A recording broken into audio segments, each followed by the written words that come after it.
So hello guys, welcome to our channel और welcome back to our channel. तो ये वाली वीडियो में हम लोग पढ़ेंगे पीओसी सेकंड के इम्पॉर्टेंट क्वेश्चंस। सो ये इम्पॉर्टेंट क्वेश्चंस हम लोगों ने बहुत ही रिसर्च के बाद पता लगाए हैं। हम लोगों ने प्रीवियस ईयर क्वेश्चन पेपर्स के को स्टडी किया है और उसमें देखा है कि लॉन्ग क्वेश्चन फॉर्मेट में कौन से क्वेश्चंस हैं जो मोस्ट फ्रीक्वेंटली रिपीट हुए हैं, है ना। तो उन क्वेश्चंस में से हम लोगों ने सिर्फ और सिर्फ यूनिट 1 के क्वेश्चंस निकाले हैं और उसी यूनिट 1 के क्वेश्चंस जो हैं हम लोग आज इस वीडियो में डिस्कस करेंगे। ओके, तो ये पूरी सीरीज़ है और हम इस पूरी सीरीज़ में यूनिट 1, यूनिट 2 सारी यूनिट्स के क्वेश्चंस कवर करेंगे। तो ये जो वीडियो है ये यूनिट 1 के लिए है सिर्फ, और ये सिर्फ लॉन्ग क्वेश्चंस के लिए है।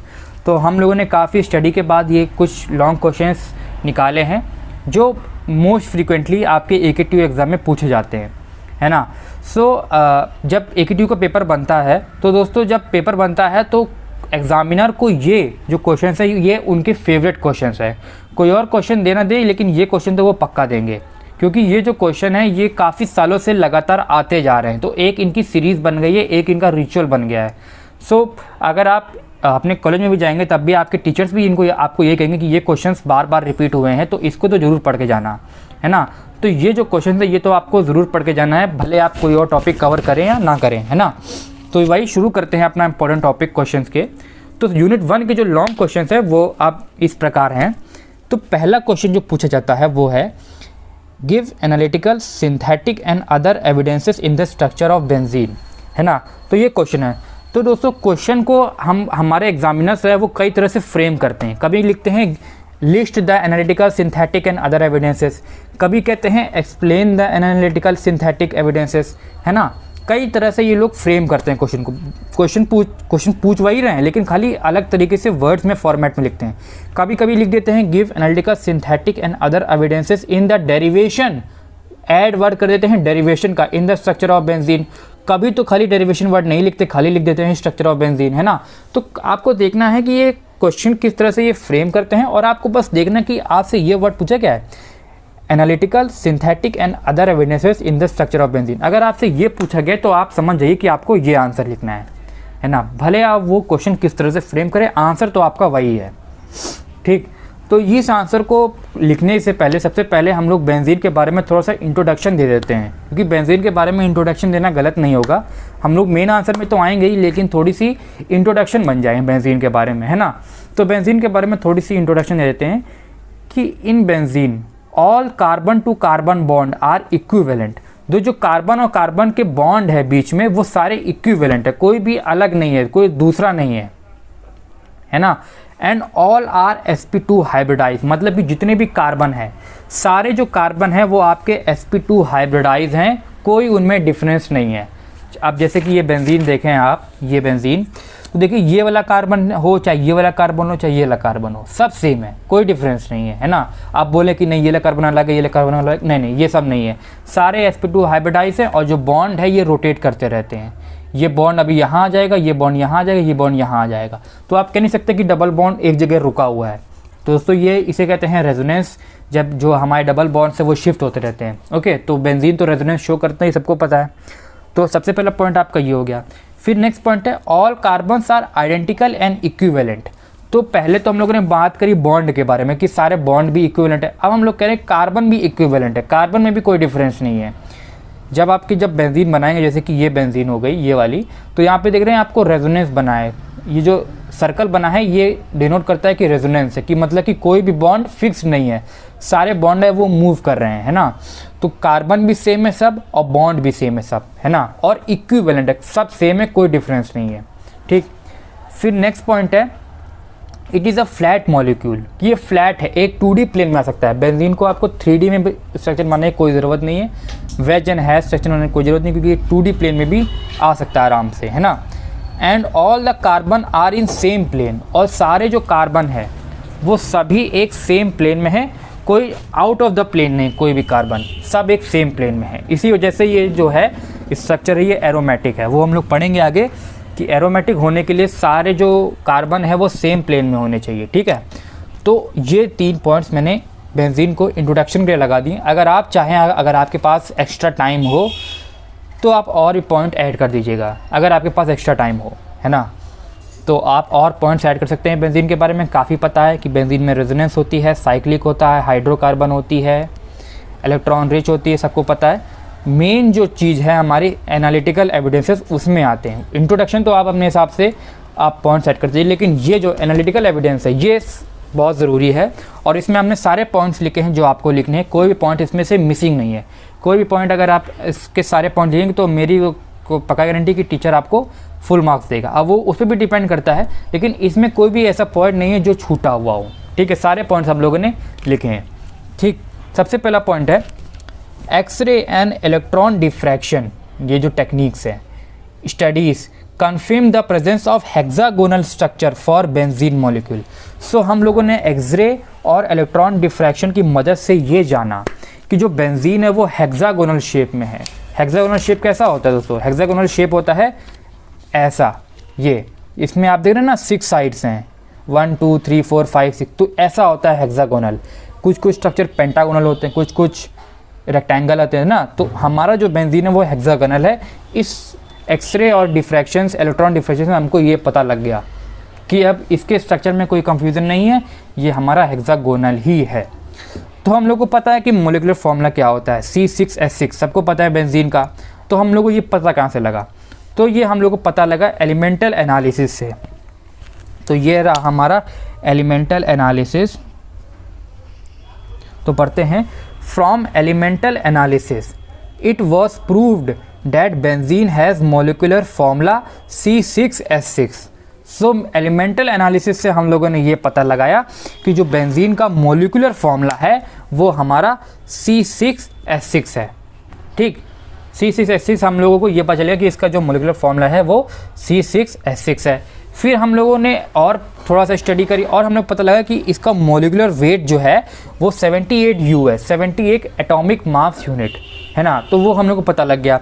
तो आप ध्यान रखिएगा कि एलिमेंटल एनालिसिस से हम लोगों ने ये पता लगाया कि इसका जो मोलिकुलर फॉर्मूला है वो C6H6 है। ठीक, फिर नेक्स्ट पढ़ते हैं,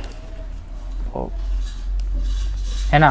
फिर अब पहले हम लोग क्या कहते हैं, एलिमेंटल एनालिसिस किया था। अब हम लोग देखते हैं with the help of analytical analysis. पहले हम लोगों ने एलिमेंटल एनालिसिस किया था, ये देखिए यहाँ पे हम लोगों ने एलिमेंटल एनालिसिस किया था ये। अब हम लोग कर रहे हैं एनालिटिकल एनालिसिस, और एनालिटिकल एनालिसिस से हम लोगों ने ये पता लगाया it was proved that benzene is highly unsaturated compound in comparison to N-हेक्सेन। अनसैचुरेटेड मीन्स, अनसैचुरेटेड का मतलब क्या होता है कि बेंजीन में डबल बॉन्ड है, डबल बॉन्ड हमारे बेंजीन में प्रेजेंस है।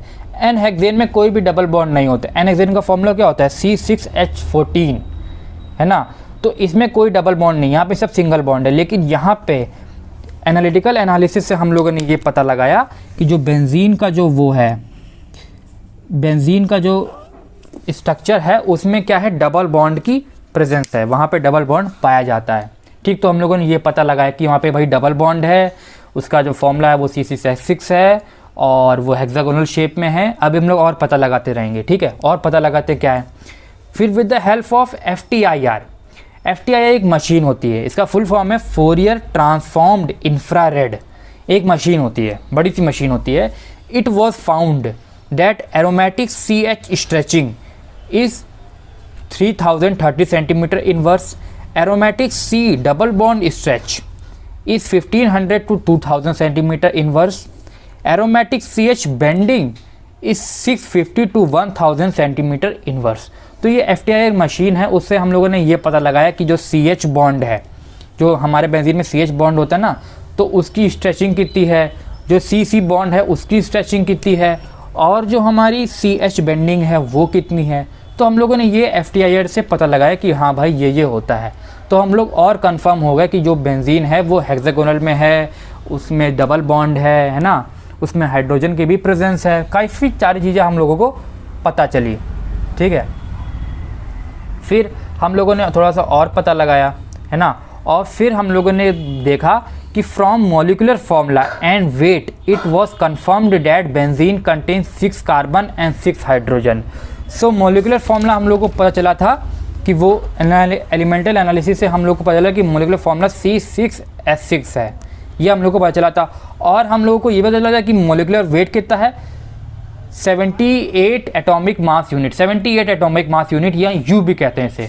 तो हम लोगों ने इससे अगर हम लोग थोड़ा सा मैथमेटिकल करें, थोड़ी मैथमेटिक्स लगाएं, तो आप देखेंगे कि भाई C6H6 है और इसका वेट है वो 78 U है। तो इसका मतलब इसमें 6 कार्बन होने चाहिए और 6 हाइड्रोजन होने चाहिए, है ना। इसमें 7 नहीं हो सकते, 5 हो सकते, इसमें 6 ही होने चाहिए और इसमें 6 हाइड्रोजन ही होने चाहिए। अब देखिए दोस्तों, हम लोग बेंजीन के मॉलिक्यूल के अंदर घुसे तो बैठे नहीं हैं कि देख रहे हैं कि हाँ भाई 6 है, हम लोग तो ऐसे ही इनडायरेक्टली पता लगा रहे हैं। तो हम लोगों ने मैथ्स लगाई, थोड़ा कॉमन सेंस लगाया, तब पता चला कि भाई मोलिकुलर फॉर्मूला को देखा और हमने मोलिकुलर वेट को देखा, तो हमको पता चला कि भाई जो बेंजीन है उसमें 6 कार्बन है और 6 हाइड्रोजन है, क्योंकि और कोई पॉसिबिलिटी है ही नहीं।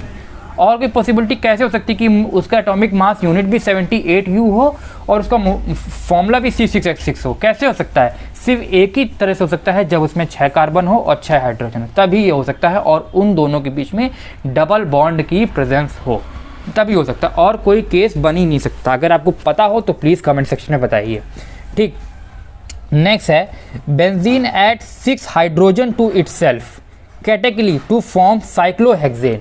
तो हम लोगों ने नेक्स्ट पता लगाया कि जो बेंजीन है उसमें 6 हाइड्रोजन ऐड हो जाते हैं। मीन्स अब देखिए, ये देखिए दोस्तों, ध्यान से देखिए, ये हमारी बेंजीन है। अब यहाँ पे कितने हाइड्रोजन ऐड हो सकते हैं? ये एक यहाँ आ जाएगा, 1 2 3 4 5 6।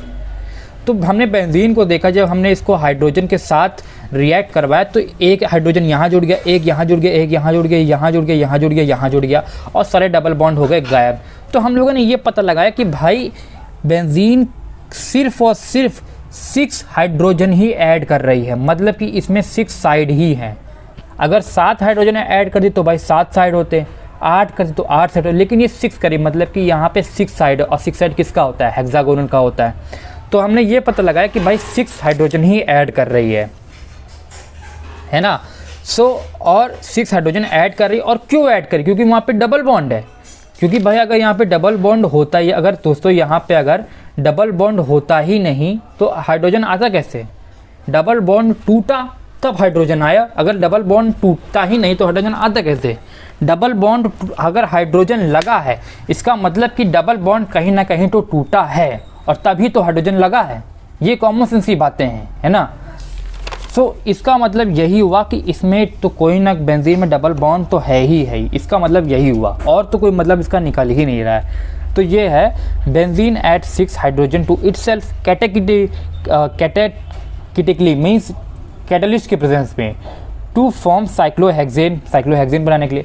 It means benzene has double bonds. तो इसका मतलब है जो बेंजीन है उसमें डबल बॉन्ड्स हैं।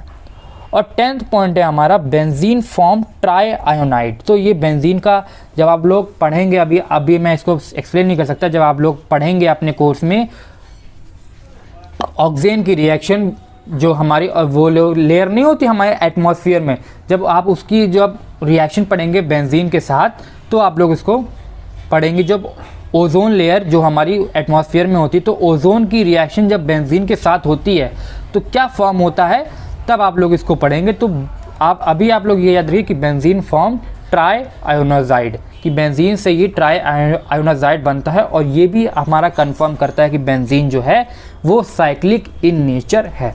तो यहाँ से दोस्तों हमारा हो गया एनालिटिकल एविडेंसेस ख़त्म, है ना। अब नेक्स्ट पॉइंट क्या पूछा था? सिंथेटिक पूछा था। तो सिंथेटिक की बात करते हैं। सिंथेटिक दोस्तों थोड़ा सा ईजी है, आप लोग इसे कर सकते हैं, है ना, इतना डिफ़िकल्ट नहीं है सिंथेटिक, है ना। तो पढ़ते हैं क्या है। Benzene shows resistance to oxidation and preference for substitution. So benzene में क्या है, ऑक्सीडेशन को रेजिस्ट करता है, मीन्स ऑक्सीडेशन बेंजीन नहीं होने देता। अगर आप बेंजीन को ऑक्सीडेशन कराना है तो आपको काफ़ी एक स्ट्रॉन्ग ऑक्सीडाइजिंग एजेंट लेना पड़ेगा, बहुत ही स्ट्रॉन्ग ऑक्सीडाइजिंग एजेंट लाएंगे तभी ऑक्सीडेशन होगी। ऐसे वीक ऑक्सीडाइजिंग एजेंट के प्रेजेंस में ऑक्सीडेशन नहीं होगी। तो ये हम लोगों ने देखा कि बेंजीन ऑक्सीडेशन को इतना प्रिफर नहीं करता है। प्रिफर क्या करता है? सब्स्टिट्यूशन, तभी लिखा है प्रेफरेंस फॉर सब्स्टिट्यूशन। तो सब्स्टिट्यूशन रिएक्शन को ज़्यादा प्रिफर करता है ना। तो ये हम लोगों ने पता लगाया। It also resist addition reaction, और हम लोगों ने पता लगा तो पता चला कि ये एडिशन रिएक्शन को भी रेजिस्ट करता है। ऑक्सीडेशन को तो रेजिस्ट करता ही करता है, बाद में पता चला कि ये एडिशन रिएक्शन को भी रेजिस्ट करता है। प्रिफर किसको करता है? सब्स्टिट्यूशन रिएक्शन को ही प्रिफर करता है ना। तो ये हमारा सिंथेटिक एविडेंस में पॉइंट नंबर 1 है। फिर सेकेंड पॉइंट है हमारा, benzene doesn't decolourise bromine in carbon tetrachloride. तो अगर बेंजीन को कार्बन टेट्राक्लोराइड में डाले और साथ में डाले ब्रोमीन, तो बेंजीन जो है वो ब्रोमीन के साथ कुछ रिएक्शन नहीं करता है। तो इसी लिखा है डजंट डीकलराइज। डीकलराइज मतलब कि ब्रोमीन का क्या कलर होता है? एक पर्टिकुलर ब्राउन कलर होता है, तो अब उसको डीकलराइज नहीं करा तो मतलब कि उसके साथ कोई रिएक्ट नहीं कर रहा है, ब्रोमीन जैसी पड़ी है वैसी पड़ी रहती है। तो ये मतलब हमारा थर्ड पॉइंट है। और सेकेंड पॉइंट है, थर्ड पॉइंट है, it doesn't give reaction with alkaline पर मैग्नेट इन कोल्ड कंडीशन। तो अल्कलीन KMnO4 पर मैग्नेट, आपको सबको पता है अल्कलीन पर मैग्नेट KMnO4 जो होता है, उसके साथ भी ये कोई रिएक्शन नहीं देता है। और सुनिए, on prolonged boiling benzene will decompose into CO2। तो अगर आप बहुत देर तक बॉइलिंग करते रहें तो बेंजीन जो है वो कार्बन डाइऑक्साइड में लिबरेट हो जाती है, CO2 और कभी कभी तो वाटर भी बनता है, साथ में CO2 भी बनता है और वाटर भी बनता है। तो अगर आप लोग बहुत देर तक बेंजीन की बॉइलिंग करें तो वहाँ पे कार्बन डाइऑक्साइड और वाटर आपका लिबरेट हो जाएगा, मीन्स वो डिकम्पोज हो जाएगा। ठीक, अदर एविडेंसेस पढ़ते हैं क्या है कि अदर एविडेंसेस क्या है। तो हम लोगों ने पता लगा लिया कि भाई बेंजीन तो साइक्लिक है ही, क्योंकि साइक्लिक होने का सबसे मेन जो है अपना ये है, ये benzene add 6 hydrogen to itself, है ना। सो अब ये हैं आपके अदर एविडेंसेस। अदर एविडेंसेस में दोस्तों क्या है कि अदर एविडेंसेस भी इजी है, यहाँ पे थोड़े पॉइंट है क्योंकि अदर एविडेंसेस सबसे इजी वाला पॉइंट है ना। तो पढ़ते हैं क्या है, formation of only one product, कि सिर्फ बेंजीन में सिर्फ और सिर्फ एक ही प्रोडक्ट बनता है, that is bromobenzene, suggest that all 6 hydrogen are identical, है ना।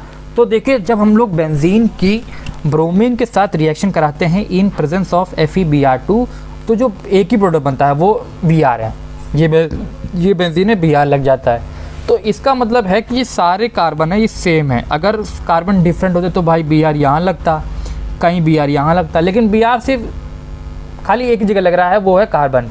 Br को कोई प्रेफरेंस नहीं है कि वो इस कार्बन पे आए या इस कार्बन पे आए। Br किसी इन 6 कार्बन में किसी भी कार्बन में लग सकता है। Br कोई भी डिस्क्रिमिनेशन नहीं कर रहा है कि भाई मैं इस कार्बन पे आऊँगा, मैं इस कार्बन पे आऊँगा, नहीं, वो Br कोई भी जो भी कार्बन उसको मिल जा रहा है उस पर चिपक जा रहा है जाके। तो इसका मतलब कि सारे कार्बन जो सेम है, तो तभी तो ऐसा हो सकता है। अगर कार्बन डिफरेंट होते तो Br कहता कि नहीं भाई मैं इस कार्बन से लगूंगा, मैं उस कार्बन से लगूंगा, नहीं, Br तो सिर्फ एक ही कार्बन पे लग रहा है ना। तो मतलब कि क्या है कि सारे जो जितने भी हाइड्रोजन है, जितने भी कार्बन है, वो सारे हमारे आइडेंटिकल है, कोई भी उनमें डिफरेंस नहीं है। और ये डिफरेंस तभी ने वो हो सकता है जब ये साइक्लिक हो। अगर साइक्लिक ना हो तो वहाँ पे अगर स्ट्रेट चेन होता तो वहाँ पे डिफरेंस आ जाता, साइक्लिक है तभी डिफरेंस नहीं आ रहा। और वही नेक्स्ट पॉइंट लिखा है, it is only possible if benzene has cyclic structure, it has 6 carbon atom and each carbon is attach to hydrogen atom. तो ये तभी पॉसिबल है जब ये साइक्लिक स्ट्रक्चर हो, अगर साइक्लिक स्ट्रक्चर ना हो तो ये पॉसिबल नहीं है। तो अदर एविडेंसेस में आप ये कह सकते हैं कि ये तभी पॉसिबल है जब ये साइक्लिक हो, अगर ये साइक्लिक नहीं है तो ये रिएक्शन मतलब कि हमें नहीं देखने को मिलेगी। साइक्लिक है तभी आपको ये एक ही प्रोडक्ट देखने को मिल रहा है। अगर स्ट्रेट चेन होता तो आपको 2 या 2 से ज़्यादा प्रोडक्ट देखने को मिलते। तो ये दोस्तों हमारा क्वेश्चन नंबर 1 हो गया समाप्त, कि हमारा क्वेश्चन नंबर 1 था कि give analytical synthetic and other evidences in the structure of benzene. तो ये हमारा हो गया समाप्त। ठीक, अब हम लोग नेक्स्ट क्वेश्चन में आते हैं। नेक्स्ट क्वेश्चन क्या कहता है? नेक्स्ट क्वेश्चन कहता है discuss the reaction of benzene. Nitration discuss करना है, सल्फोनेशन डिस्कस करना है, हेलोजिनेशन करना है, फ्रीडल क्राफ्ट एसाइलेशन डिस्कस करना है। ये चलो रिएक्शन हम लोगों को डिस्कस करनी है ना। सो ये हमारा नाइट्रेशन है। सबसे पहले क्या लिखा है? नाइट्रेशन लिखा, तो सबसे पहले नाइट्रेशन को ही डिस्कस करते हैं भाई। तो ये रहा हमारा बेंजीन, ये रहा हमारा HNO3 नाइट्रिक एसिड, ये रहा हमारा H2SO4 सल्फ्यूरिक एसिड, दोनों को कंसनट्रेटेड लिया है, रिएक्शन करा दी हमने, बन गया हमारा नाइट्रोबेंजीन। ये नाइट्रोबेंजीन, यहाँ पे बेंजीन पे क्या आ गई? नाइट्रोजन आ गई। तो ये हमारा हो गया नाइट्रेशन प्रोसेस, है ना। कि तो ये तो हमारा सिंपल रिएक्शन, एक लाइन में सिंपल रिएक्शन। लेकिन अब इसकी मैकेनिज़्म समझते क्या है। तो मैकेनिज़्म आपको पता ही है 3 स्टेप में होती है, सबको पता है 3 स्टेप में होती है। मैंने अपनी वीडियोस में समझाया भी है। अपनी जो फार्मास्यूटिकल ऑर्गेनिक केमिस्ट्री है उसमें मैंने समझाया कि मैकेनिज़्म 3 स्टेप में होती है। सबसे पहला स्टेप होता है generation of electrophile, next step होता है अटैक ऑफ इलेक्ट्रोफाइल, और जो थर्ड एंड लास्ट स्टेप होता है वो है रिमूवल ऑफ ओल्ड इलेक्ट्रोफाइल। जो पुराना इलेक्ट्रोफाइल था उसको हटेगा और नया इलेक्ट्रोफाइल उसकी जगह आके लगेगा। तो ये 3 स्टेप होते हैं। तो वही इन 3 स्टेप में मैंने वही किया है कि जो HNO3 क्या है, HNO3 यही तो है, देखिए HNO3, O3 मतलब कि 3 ऑक्सीजन है, देखो कि 3 ऑक्सीजन है, 1 2 3। ये जो है आपका कोऑर्डिनेट बॉन्ड है, ये आप लोग पढ़ेंगे आगे। क्योंकि नाइट्रोजन तो यार 3 बॉन्ड बनाने में सक्षम है, लेकिन क्या कि इस नाइट्रोजन ने अपना लोन पेयर डोनेट कर दिया है। तो ये जो बॉन्ड है इसे कोऑर्डिनेट बॉन्ड कहते हैं, और ये थोड़ा सा अलग बॉन्ड होता है, इसीलिए मैंने इसको एरो से रिप्रेजेंट किया है। हम लोग फार्मास्यूटिकल ऑर्गेनिक केमिस्ट्री में इस कोऑर्डिनेट बॉन्ड को एरो से रिप्रेजेंट करते हैं, क्योंकि ये बॉन्ड थोड़ा सा अलग है, ये नॉर्मल बॉन्ड जैसा नहीं है। ठीक, तो ये रिएक्ट करता है H2SO4 के साथ। H2SO4 का स्ट्रक्चर ये होता है, रिएक्शन होता है आपका प्रोटोनेशन, प्रोटॉन को ऐड इन, ये देखिए यहाँ पे प्रोटॉन लग जाता है। अब ये देखिए क्या बन गया है, H2O बन गया, वाटर बन गया, H2H है और 1 ऑक्सीजन है, तो H2O बन गया। H2O तो आपको बाहर निकल जाएगा, और ये पूरा बाहर निकल गया, देखिए बाहर निकल गया। ये अब बच गया आपका NO2+, ये आपका हो गया जनरेशन, ये आपका इलेक्ट्रोफाइल हो गया जनरेट, ये रेडी है आपको बेंजीन में अटैक करने के लिए। अब ये NO2 भैया अपना अटैक करेगा, जुड़ेगा अपने बेंजीन से, काफ़ी स्ट्रक्चर्स बनेंगे। देखिए सबसे पहले रेजोनेंस होगी तो पॉजिटिव चार्ज यहाँ आएगा ऑर्थो पोजीशन पे, फिर ये आएगा पैरा पोजीशन पे, फिर से ये ऑर्थो पोजीशन पे आएगा और ऐसे रोटेट करता रहेगा। इसी चीज़ को मैंने इस तरह से रिप्रेजेंट किया है। ये देखिए यहाँ पे पॉजिटिव चार्ज बना है और इस तरह से बताया है कि जो पॉजिटिव चार्ज है वो पूरी तरह से रोटेट करता रहता है ना। तो ये हो गया आपका attack of electrophile. Next step है आपका रिमूवल ऑफ ओल्ड इलेक्ट्रोफाइल। तो देखिए किस तरह से यहाँ पर रिमूवल हुआ है। यहाँ पहले ये NO2 था, जैसे ही आपको इसमें लगा, देखिए यहाँ पे NO2 भी ऐड नहीं हुआ है, ये देखिए यहाँ पे भी पॉजिटिव चार्ज लगा हुआ है। NO2 तो आपका यहाँ ऐड हो चुका था, अटैक इसने कर दिया था, अटैक यहाँ पे हो गया था। लेकिन यहाँ पे क्या दोस्तों, अभी अटैक इसलिए नहीं हो क्योंकि यहाँ पे जो हाइड्रोजन है वो अभी भी लगा हुआ है, अभी भी हाइड्रोजन है वो लगा हुआ है। इस हाइड्रोजन को हटना होगा, है ना, इस हाइड्रोजन को हटना होगा, और ये काम जो कराएगा अपना सल्फ्यूरिक एसिड इस काम को करा देगा। और ये जो HSO4 है ये हाइड्रोजन को अपनी तरफ खींच लेगा, इस हाइड्रोजन को अपनी तरफ खींच लेगा, और ये जहाँ पे ये हाइड्रोजन रह जाएगा। अब ये हाइड्रोजन चला गया, NO2 तो रह गया, ये हमारा नाइट्रोबेंजीन आ गई, और इस हाइड्रोजन ने इस HSO4 के साथ रिएक्शन करके H2SO4 बना लिया, है ना। तो ये जो हमारा पुराना हाइड्रोजन था वो निकल गया, इसीलिए कहते हैं रिमूवल, रिमूव हो गया, रिमूव होके अपना H2SO4 के साथ बना गया, और हमारा जो बेंजीन में वो NO2 ग्रुप जुड़ गया, है ना। तो ये हो गया आपका नाइट्रेशन की मैकेनिज़्म।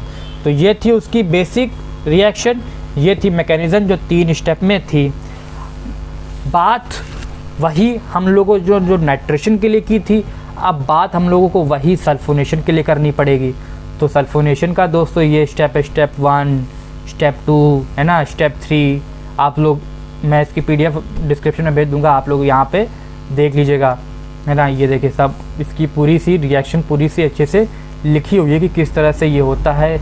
और हाँ, यहाँ पे ये देखिए वही पुराना अपना खेल, यहाँ पे हाइड्रोजन था, इस हाइड्रोजन को हटना है भाई, क्या करेगा, ये जो H+ है ये HSO4 अपनी तरफ खींच लेगा, बना लेगा H2SO4 और इसको अकेला छोड़ देगा। यहाँ पे SO3 अपना आराम से जुड़ गया, कोई दिक्कत नहीं है ना। और फिर और क्या होगा, अब ये जो जुड़ गया लेकिन अभी भी रिएक्शन ख़त्म नहीं हुई है, यहाँ पे फिर H3O+ आ जाएगा, फिर इसके साथ और रिएक्शन होगी और यहाँ पे H भी जुड़ जाएगा। ये स्टेप आपको मेंशन करना है तो करिए, ना करिए ना करिए, लेकिन हाँ यहाँ तक तो आपको करना ही है, यहाँ तक तो आपको करना ही है। अगर आपके पास एडिशनल अगर टीचर को इम्प्रेस करना है तो ये स्टेप भी लिख दीजिए कि ये स्टेप भी होता है, लेकिन कई लोग मेंशन नहीं करते हैं, कोई दिक्कत नहीं है दोस्तों। फिर हम लोगों ने क्यों क्या करना था, फ्रीडल क्राफ्ट एसाइलेशन करना था, वही हम लोगों ने किया है। पूरी मैकेनिज़्म बताइए किस तरह से CH3Cl था, यहाँ पे ये हुआ था, इस जो एनहाइड्रस ACl3 था ना, इसकी पहले रिएक्शन इससे होती है, दोस्तों बहुत सारे लोगों को पता नहीं है, लेकिन ये और ये सबसे पहले ये दोनों रिएक्ट करते हैं। ये देखिए दोस्तों, इसीलिए मैंने लिखा हुआ है CH3Cl, और ये रिएक्ट करेंगे CH3+ बनेगा, CH3+ बनेगा, ठीक है। और AlCl4- बनेगा, है ना। तो ये तो अपना बाद में काम करेगा। सबसे पहले ये आपका हो गया जनरेट।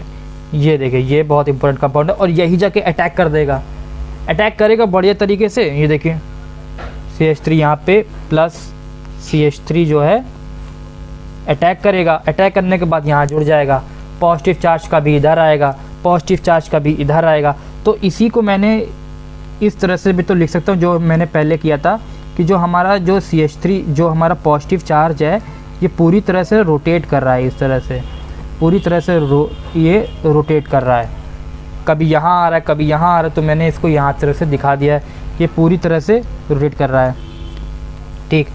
अब ये जो पॉजिटिव चार्ज था, जो हमारा हाइड्रोजन, जो पुराना हाइड्रोजन था, मैंने वही बताया, जो आपको जो पुराना हाइड्रोजन था वो अब निकल जाएगा, और हाइड्रोजन निकल गया और वो Cl के साथ जुड़ जाएगा और HCl बना लेगा।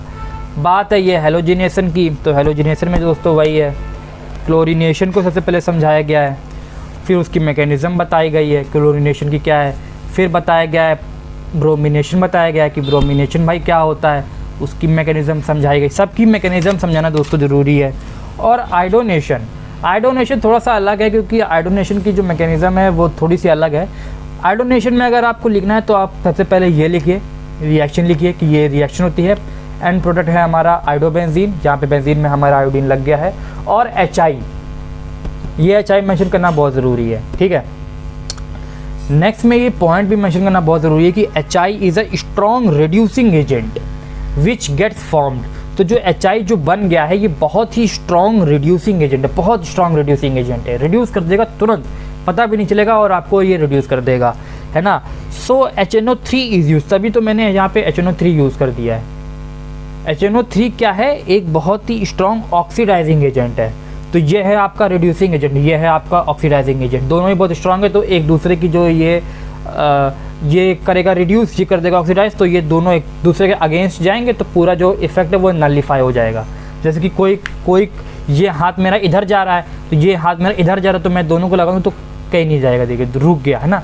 यही काम इधर भी हुआ है, ये बहुत तेज से रिड्यूस करेगा, ये बहुत तरह से ऑक्सीडाइज करेगा, अब दोनों काम करेंगे तो ना तो रिडक्शन होगा ना ऑक्सीडेशन होगा, बात वही कि वही रुक जाएगी। इसीलिए मैंने यहाँ पे HNO3 का यूज़ किया है, वही मैंने लिखा भी है, HNO3 is used to prevent its action, ठीक। थर्ड क्वेश्चन जो हमारा बहुत इंपॉर्टेंट है, give the effect of substituent on orientation of mono substituted benzene. कि अगर मैंने बेंजीन में कोई कंपाउंड लगा दिया, जैसे कि ये बेंजीन था मेरी, ये समझ लीजिए सादी बेंजीन थी मेरी, बढ़िया बेंजीन थी, अकेली थी, मैंने इस पर छेड़छाड़ करी और इसमें एक सब्स्टिट्यूएंट लगा दिया, मुझे नहीं पता कौन सा सब्स्टिट्यूएंट है, मैंने इसको S लिख दिया है, कोई भी रैंडम सब्स्टिट्यूएंट लगा दिया। अब मुझे बताना है कि अगर अब जब मैंने इस पर सब्स्टिट्यूएंट लगा दिया है तो अब इसकी रिएक्शन कैसी होगी, ये किधर लेगी। ये जो अगर मैंने ये इलेक्ट्रोफाइल ऐड किया तो क्या इलेक्ट्रोफाइल यहाँ ऐड होगा, क्या इलेक्ट्रोफाइल यहाँ ऐड होगा, या क्या इलेक्ट्रोफाइल यहाँ ऐड होगा। मुझे बताना है कि किस तरह से कब क्या होगा, इसकी पूरी सी डिटेल देनी है। यही इस क्वेश्चन ने पूछा है, जो 4 लाइनों का ये क्वेश्चन है, देखने में बड़ा लग रहा है easy. Give the effect of substitution on orientation of monosubstituted benzene compound towards the electrophilic substitution reaction. तो वही मैंने जो आपको हिंदी में बताया कि जो मैंने बेंजीन के साथ करी छेड़छाड़ और यहाँ पे लगा दिया मैंने इसका सब्स्टिट्यूएंट, इलेक्ट्रोफाइल को अब मैंने इसको रिएक्ट करवाया, तो मुझे बताना है कि भाई कब क्या होगा, कब ये इलेक्ट्रोफाइल इधर लगेगा, कब ये इलेक्ट्रोफाइल इधर लगेगा, कब ये इलेक्ट्रोफाइल इधर लगेगा, ये मुझे पूरी तरह से बताना है। तो यही बताने की हम लोगों ने कोशिश करी है कि सबसे पहले सब्स्टिट्यूएंट को सिंपल समझ लीजिए कि जो यहाँ पे लग गया है बेंजीन में, बस इससे ज़्यादा इसकी कोई डेफिनेशन नहीं है। तो सब्स्टिट्यूएंट को 2 पार्ट में डिवाइड किया जाता है, वही लिखा है मैंने। These are of 2 types, activating agent जो इलेक्ट्रॉन की डेंसिटी बढ़ाते हैं, ये एरो का मतलब है इन्हेंस, इंक्रीज़ करना, तो एक्टिवेटिंग एजेंट जो है वो इंक्रीज़ कर देते हैं इलेक्ट्रॉन की डेंसिटी, और डीएक्टिवेटिंग एजेंट है वो डिक्रीज़ कर देते हैं इलेक्ट्रॉन की डेंसिटी। तो ये इनके 2 मेन कैटेगरीज़ हैं, ठीक। तो उनके अब थोड़ा सा उनको डिस्क्राइब किया है कि deactivating agent decrease the electron density at ortho and para. तो ऑर्थो एंड पैरा पे ये जो है हमारी जो इलेक्ट्रॉन डेंसिटी है वो डिक्रीज कर। तो ऑर्थो पैरा क्या होता है मैं बता दूँ कि ये हमारी बेंजीन है, ये हमारी बेंजीन है, यहाँ पे मैंने कोई सब्स्टिट्यूएंट लगाया है, ठीक, ये हमारी बेंजीन है। तो ये पोजीशन होती है ऑर्थो, ये पोजीशन होती है मेटा, और ये पोजीशन होती है पैरा, है ना। तो ये मैंने लिख के दे दिया है आपको, अब कोई आपको कंफ्यूजन नहीं होगा। इसे कहते हैं ऑर्थो, इसे कहते हैं मेटा, इसे कहते हैं पैरा, ठीक। तो वही है कि डीएक्टिवेटिंग एजेंट है वो इलेक्ट्रॉन की डेंसिटी ऑर्थो पोजीशन और पैरा पोजीशन पे बढ़ा देता है। So electrophile can only come at meta. तो इलेक्ट्रोफाइल को भाई मेटा, क्योंकि जब डीएक्टिवेटिंग एजेंट आपने लगाया तो यहाँ पे इलेक्ट्रॉन डेंसिटी भर गई, यहाँ पे बढ़ गई, बचा क्या भाई, बेचारा मेटा बचा। इलेक्ट्रोफाइल को आना क्या पड़ेगा, मेटा ही पे आना पड़ेगा भाई, क्योंकि और की जगह ही कहाँ बची है, सारी तो सीट फुलफिल्ड है। एक्टिवेटिंग एजेंट के बाद बात उल्टी है। एक्टिवेटिंग एजेंट क्या करता है, वो इलेक्ट्रॉन डेंसिटी को ऑर्थो पैरा पे बढ़ा देता है। सो डिक्रीज, देखो यहाँ पे ये एक्टिवेटिंग एजेंट है ये इंक्रीज कर देता है, यहाँ पे डिक्रीज होता है। बात को दोस्तों वो समझिएगा, अगर आपने ये गलत किया तो आपका पूरा क्वेश्चन गलत हो जाएगा। ध्यान से देखिएगा, यहाँ पे डिक्रीज हो रहा है, यहाँ पे डिक्रीज हो रहा है, और यहाँ पे क्या हो रहा है, इंक्रीज हो रहा है। बहुत ध्यान रखिएगा इस बातों को कि ये कहाँ पे डिक्रीज हो रहा है, कहाँ पे इंक्रीज हो रहा है, ठीक है। यही मैंने पूरा तो थ्योरी लिखी है कि अगर आप कोई सब्स्टिट्यूएंट लगाते हैं तो तीन बातें हो सकती हैं, तीन बातें, ये तो या तो यहाँ लग सकता है, या दोस्तों यहाँ लग सकता है, या दोस्तों यहाँ लग सकता है। बाद में और बातें भी लिखी हैं कि क्या है ऑर्थो पैरा डायरेक्टिंग एक्टिवेटर्स कहते हैं इन्हें, अलग नाम है, कई सारे नाम होते हैं। मेटा पे क्या है, मेटा डायरेक्टिंग को क्या कहते हैं, डीएक्टिवेटर्स कहते हैं, है ना। और फिर इनके एग्जाम्पल जो बहुत ही इंपॉर्टेंट है, ऑर्थो पैरा डायरेक्टिंग ग्रुप के एग्जाम्पल क्या हैं, ऑक्सीजन है, NR2 है, NH2 है, अल्कोहल है, OR है, ये कई सारे एग्जाम्पल्स हैं, मैंने कुछ यहाँ पे एग्जाम्पल आपको लिख दिए हैं, है ना।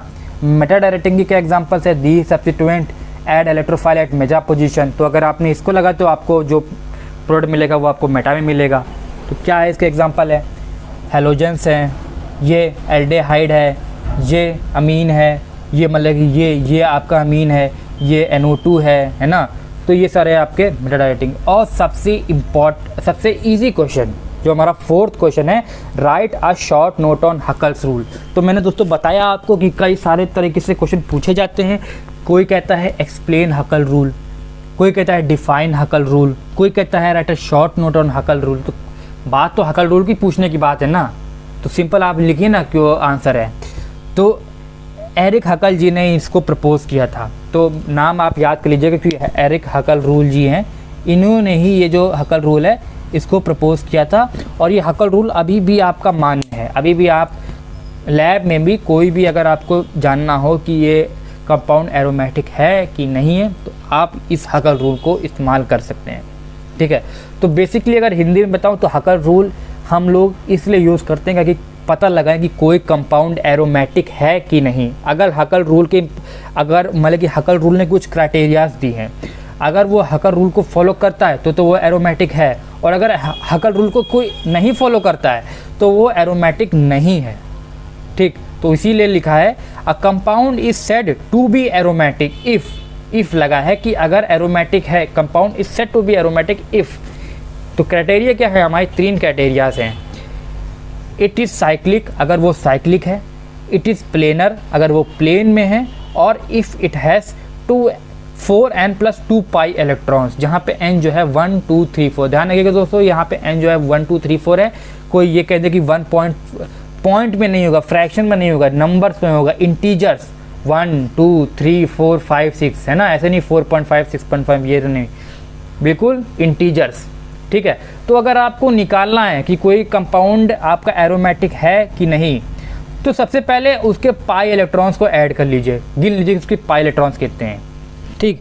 और पाई इलेक्ट्रॉन्स में ये इक्वेशन हकल रूल्स की लगा दीजिए। और अगर आपकी n की वैल्यू 1 आती है, अगर आपकी n की वैल्यू 1 आती है, 2 आती, कोई इंटीजर आता है, ये नहीं आता कि भाई 1.2 1.3 नहीं, ऐसे नहीं। इंटीजर 1 आती है, 2 आती है, 3 आती है, 5 6 7 8 जो भी आती है इंटीजर आती है तो वो भाई एरोमेटिक है, वरना वो नहीं है।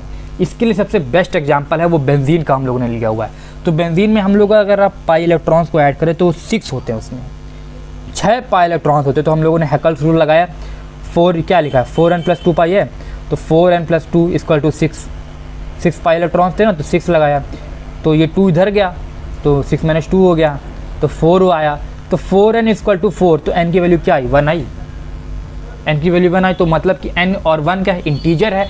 जब भाई 1 इंटीजर है तो ये हमारा हकल रूल के हिसाब से हमारा हो गया ये एरोमेटिक। तभी इसी में लिखा है मैंने कि if the value of n comes to be an integer like 1 2 3 then it is a aromatic in nature, तभी ये एरोमेटिक इन नेचर है। ठीक, अगर 1 नहीं मतलब कि कोई इंटीजर नहीं आ रही आपकी 0.5 3.5 तो वो हकल रूल को फॉलो नहीं कर रहा है। ठीक, और if compound follow all these criteria then it is aromatic, और अगर कोई भी कंपाउंड अगर ये सारी क्राइटेरिया फॉलो करता है तभी वो एरोमेटिक है, वरना नहीं है।